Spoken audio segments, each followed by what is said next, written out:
the other day I was on the phone with a family member, and my family member asked me, why do we suffer? What's suffering? Because sometimes they ask these existential questions to form some chit-chat, I guess. So I gave them some answer like, suffering arises due to causes. Those causes can be eradicated forever. And there's a path that leads one out of suffering. And when I said this, my family member, they went, what? They went, wait, what? They were very excited. They sounded like they had sincere interest and enthusiasm. And they said, what is this path called? I said, it's the Four Noble Truths, it's the Eightfold Path, the Buddha taught it. And they wrote it down. And then I directed them to Venerable Chögyin's site, tuptechögyin.org. So my family member then said, you've never told me this before. They said, you've never explained a path out of all suffering. This is incredible. And I said, I've explained this many times, but maybe this is the first time it clicked for them. Maybe it's the first time they heard it go in. But their genuine interest really surprised me and moved me. I was not expecting that. And it made me remember, I got excited, first of all, by their reaction, because it was the same reaction I had when I figured out that there was a path out of all suffering. I couldn't believe it. So there's a prayer along these lines of the Four Noble Truths. There's a prayer that we recite here.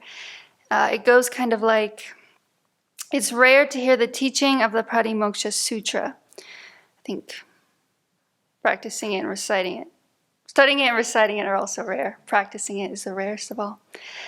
And I think we can say the same thing for the Four Noble Truths, that, hearing the teaching of the Four Truths is very rare. Studying it and reciting it are rare, and then practicing it is extra, extra rare. So,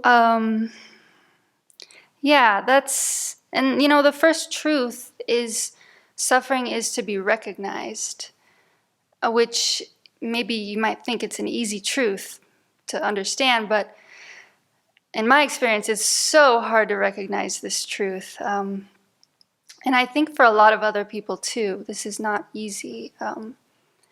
I would definitely change maybe the word suffering is to be recognized, maybe unsatisfactoriness is to be recognized, because I think that one is much harder for people to understand. I think suffering people can maybe kind of understand, but unsatisfactoriness is much, I think, more subtle and more hidden. So why is unsatisfactoriness so hard to recognize? I think one reason is that we're used to hyping everything up. This world hypes up everything. My mind hypes up everything. Just a few examples of this. There's a bag that I see in the meditation hall sometimes, and it's a bargain corner bag. And it says, the savings are real. The feeling is pure bliss. And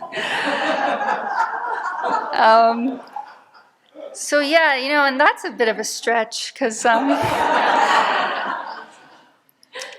saving money, that's not the cause of spiritual bliss, that's not.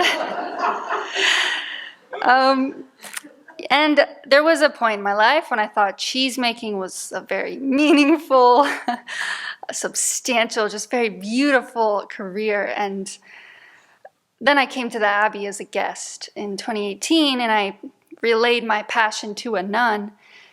And they said something like, oh yeah, there's so many ways to piddle around samsara.